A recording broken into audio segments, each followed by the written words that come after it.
Well, tomorrow will be 25 years since I've been away from drugs, alcohol, old lifestyle. The lifestyle I'm trying to change. Yeah, I'm going to change. Yeah, I'm going to stop doing this. I'm going to stop doing that. I'm going to change and um, try new things. What a load of rubbish. I don't know how many people try that. You know, I'm going to change my life. I'm going to, um, I hear all sorts of stories. I'm going to go back to school. I'm going to do this. And yeah, you can do that. But I watch some people try and do things and they get dragged back all the time. Why is that? You've heard me say many times, having an absolute party. 25 years now. People say to me, aren't you bored? With the lifestyle. Are you crazy? Are you kidding?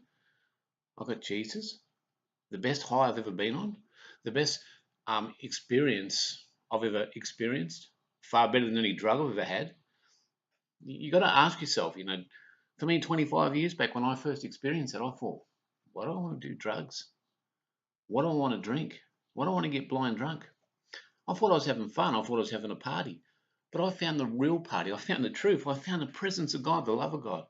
It wasn't because someone come and started preaching the gospel to me, preaching the Bible to me. I didn't understand any of that stuff. I'd read that stuff.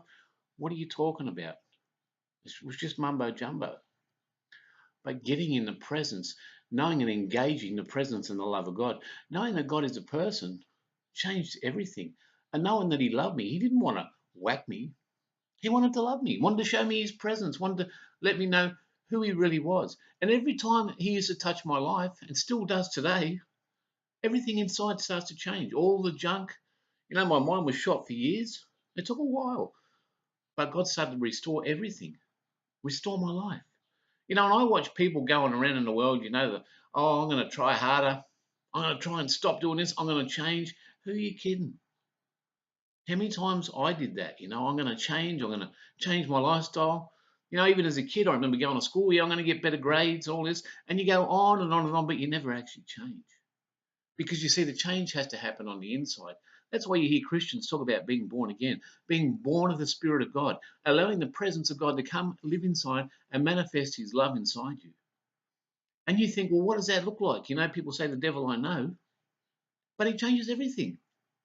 What he actually does is he brings you back who you were supposed to be in the first place, your true identity.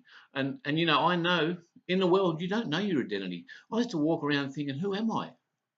I'm a drug addict. I'm an alcoholic. I'm fitting with the crowd, but you don't know who you are.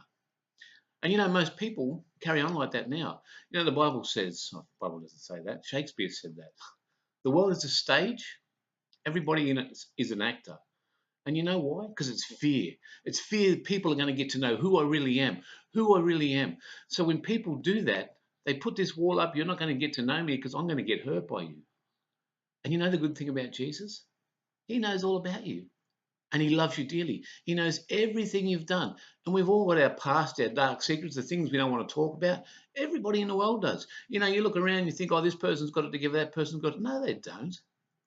The only way you start to learn who you really are is Christ, the hope of glory in you, because He starts to just transform the inside and keeps loving you in the midst of stuff. He doesn't say, oh my God, what's He done? Well, I didn't see that coming. That's the beauty of God, because He knows who we are in the first place. He just keeps loving on us. Anyway, I've got a plug here.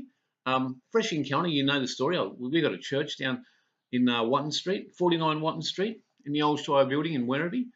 If you want to come, I'm telling you, come. There's only a few of us there, but there's a passion there. There's a hunger there. There's a hunger to find His love.